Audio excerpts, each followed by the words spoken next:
Iran क्या करता है? ईरान इजराइल के ऊपर रिटेलिएशन करता है और इसके द्वारा खौरशाहर करके एक मिसाइल है वो चलाई जाती है।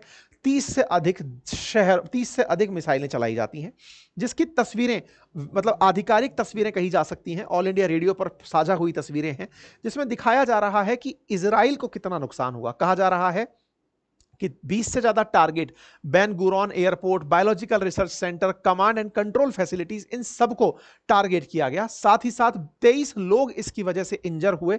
मतलब अब इसराइल के ऊपर ईरान के हमले होने शुरू हो गए थे। तस्वीरें आना शुरू हुई कि इन पर हमला उधर हुआ, बदले में इन्होंने इसराइल के ऊपर खूब सारे बॉम्ब दागे। ये तस्वीरें हैं इसराइल में हुए हमले के बाद हुए नुकसान की।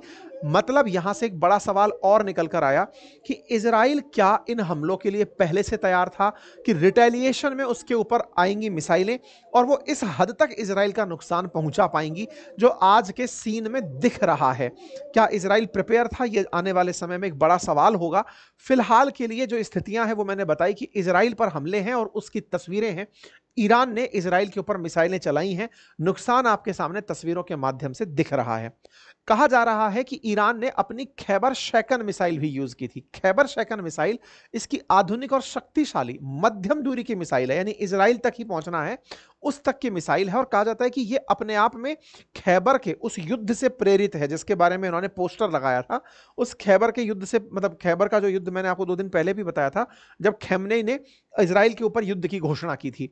इस मिसाइल का उपयोग इसलिए किया गया क्योंकि यह हवाई जो डिफेंस सिस्टम है, एयर डिफेंस सिस्टम है, उसको चकमा देने की नेचर जानती है। इसमें जीपीएस इनबिल्ट है।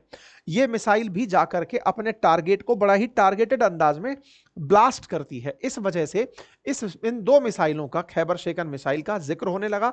पता चला कि यह 1500 किलोमीटर के आसपास तक 1500 किलोग्राम वजन ले जाकर के मारने की क्षमता रखती है। सॉलिड फ्यूल इसके अंदर डलता है। काफी ज्यादा इसे मतलब तेज मिसाइल माना जाता है। ईरान लगातार अपनी तरफ से इजराइल के उन क्षेत्रों को निशाना बना रहा है जिसके बारे में संभवतया इजराइल ने नहीं सोचा होगा। वहीं दूसरी तरफ इजराइल ने क्या किया? इजराइल वापस आता है और ईरान के डिफेंस क्षेत्र पर, अभी रात की थोड़ी देर पहले की खबर है, इजराइल के द्वारा ईरान के डिफेंस पर अटैक किया जाता है। इनकी सेना, इनके जो सैनिक जहाज हैं या फिर इनका जहां जहां पर स्टैब्लिशमेंट है, उनको टारगेट किया जाता है इजरायली डिफेंस फोर्सेस के द्वारा।